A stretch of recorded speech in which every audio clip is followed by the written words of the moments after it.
Dès que la France se lance dans la traite négrière au XVe siècle, elle est transformée. Il y a d'ailleurs au XVIIe, XVIIIe déjà plusieurs dizaines de milliers de personnes d'origine africaine qui vivent en France. Pas seulement dans les colonies, en France. Donc dès le départ, c'est transformé. Donc l'idée que la France a eu une petite vie entre elles comme ça, et puis qu'il y avait des colonies là-bas, c'est une erreur. Et ensuite, ça n'arrête pas de se transformer.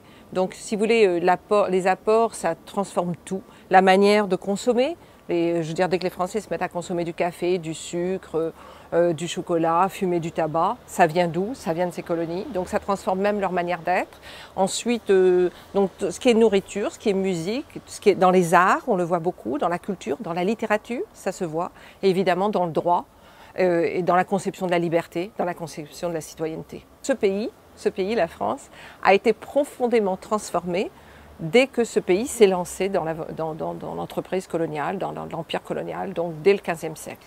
Donc on pourrait dire 6 siècles de transformation. Donc ce n'est pas d'hier du tout. D'abord, il faut se demander qu'est-ce que c'est que l'identité nationale. Elle est constamment en mutation. D'ailleurs, elle n'a jamais été une seule dans ce pays. Il faut aussi penser à ce que j'appelle dénationaliser l'histoire. L'histoire française, elle a toujours été européenne et globale. La France n'a jamais été toute seule. Donc les personnes qui arrivent de l'immigration et des mondes des Outre-mer appartiennent à une histoire très large. Et ils sont les exemples vivants, les témoins vivants de cette histoire. Les Français ne sont pas tous blancs et catholiques ou blancs et chrétiens.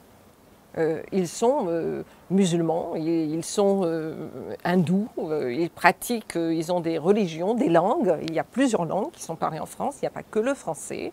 Il y a le shimaoré à Mayotte, il y a les créoles dans les Antilles, en Guyane, à La Réunion, il y a les langues kanak en Kanaki. Enfin, je veux dire, il n'y a pas, c'est une illusion de penser. Donc l'enjeu, c'est simplement, le premier enjeu, c'est de vivre dans la réalité et non pas dans l'illusion. Donc déjà, c'est redescendre sur terre et voir que, je ne sais pas moi, le Limousin ou je ne sais pas quoi, l'Auvergne n'est pas l'idée même de ce que serait la France. C'est déjà, c'est de sortir de cette illusion. Sortir de cette illusion, c'est très important. L'enjeu, c'est de combattre le racisme, combattre la xénophobie, qui sont très forts en France et qui imprègnent la culture et la société française, qui justifient des discriminations et des inégalités absolument scandaleuses encore aujourd'hui, et même une violence meurtrière sur des personnes à cause de leur origine, de leur religion, de leur nom, de leur couleur de peau.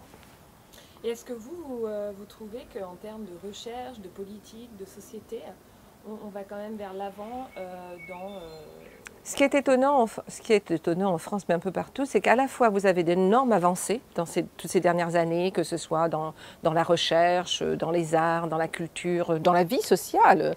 Paris s'est transformé énormément, même dans ce quartier. Vous passez de boutiques du Sri Lanka à des boutiques tamiles, à des boutiques chinoises. Donc le paysage s'est transformé profondément, la culture, la vie quotidienne s'est beaucoup transformée. Donc d'un côté vous avez ça et de l'autre côté on a un renforcement du racisme et de la xénophobie avec des paroles tenues par des personnes qui sont dans les plus hautes fonctions de l'État et qui se permettent d'avoir un vocabulaire raciste. Donc on est dans un moment de tension. Je pense que c'est à cause de toutes ces avancées que vous avez ce repli, que ce repli est une réaction à ces transformations qui sont incontournables. C'est fini, hein. C'est fini, c'est comme ça. La société française, elle est comme ça. Il n'y a qu'à regarder la sortie d'une école. Les petits-enfants, la maternelle, je veux dire, c'est des Français, hein. C'est les Français de demain. Donc l'enjeu, c'est que cette réaction défensive, mais non, les valeurs de la République, c'est la laïcité, être blanc et chrétien, c'est pas vrai là, c'est fini. Mais évidemment, il y a des personnes qui résistent parce que ça voudra dire renoncer à des privilèges. Il faut vraiment souligner que c'est renoncer à des privilèges.